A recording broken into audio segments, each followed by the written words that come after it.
Welcome to explore Alibag part 3। मग आता बीचवर सनसेट झाला आणि व्ह्यूज एन्जॉय करून आम्ही परत आलो रिसॉर्टला। स्विमिंग पूल मोड ऑन केला आणि गेम चालू झाला। तर कसा ब्लू है पानी वॉल है गीली आबादाबी खेल के एक दूसरे की पीठ करेंगे नीली। स्विमिंग करून सर्व थकले, मग आलो जेवण करायला। यावेळेस स्टार्टर एक नंबर होते, पण जेवण ओके होते।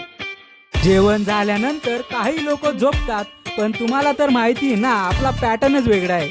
मग सकाळी निघालो बीचवर। बीच व्ह्यूज तर एक नंबर होते आणि गर्दी तर नाहीच होती। मग आलो परत रूमला। नेक्स्ट पार्ट मध्ये आपण करू परतीचा प्रवास।